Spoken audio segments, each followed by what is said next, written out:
I was maybe not the lone person, but I was among the few who had no intention of staying in Washington.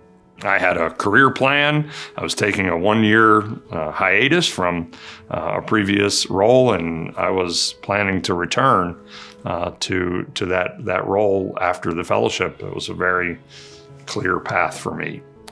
Turns out, I was the one that stayed, and I've been here ever since. But it's been an amazing experience. You know, in the beginning, it was really to bring my expertise back to the university so that they could be more responsive to federal legislation or what the university wanted to do. Fewer and fewer people went back to the institutions they came from. A lot of them stayed in Washington. And a lot of them use it as a career transition. And so I think, in a way, that the fellows who applied for this program, many also, they expected to go back, but they wanted to see what else was around. And so the program, in many respects, became gave the fellows an opportunity to change their career paths, and a lot of them did. So my experience in the Health Policy Fellowship totally changed my life, totally changed the direction I was going. I was acting chairman of the department at the time that I left and expected to go back and continue to be a full-time academic.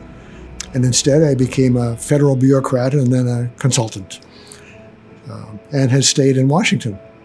My 1-year sabbatical turned into a career in Washington, D.C. to this day. I stayed in D.C. I still have my faculty appointment. I'm an adjunct assistant professor at Case Western Reserve University.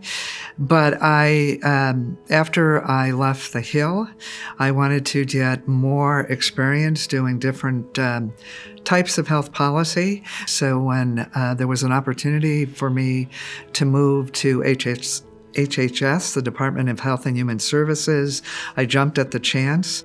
My favorite part about being in DC was watching its transformation from a hot, sweaty, swampy, miserable summer venue. I learned to always have at least 3 shirts with me when I left in the morning, to a cosmopolitan center that was rapidly building in the 90s and transforming. When I founded the Children's Dental Health Project in 1997 and we established offices downtown on K Street, I came to really appreciate the dynamics of the town. I loved reading the newspaper, especially when it would cover something I'd been working on, where I knew what the reporter was after and could see how well what I knew aligned with what they reported. So, did I suffer some Potomac fever? No question. I contracted the case of Potomac fever. Now I understood kind of as a trajectory what goes on in Congress, how decisions are made there and in the executive branch. And then, from HHS, from kind of the bureaucracy of that. So I had actually been able to take a journey around the healthcare field to understand kind of how this thing works. Not necessarily change it, although we tried to make some changes, but I understood how it worked then. And at some point, you get where, as you kind of go back out in the world saying, I think I now have something to say. I think I now have something to contribute.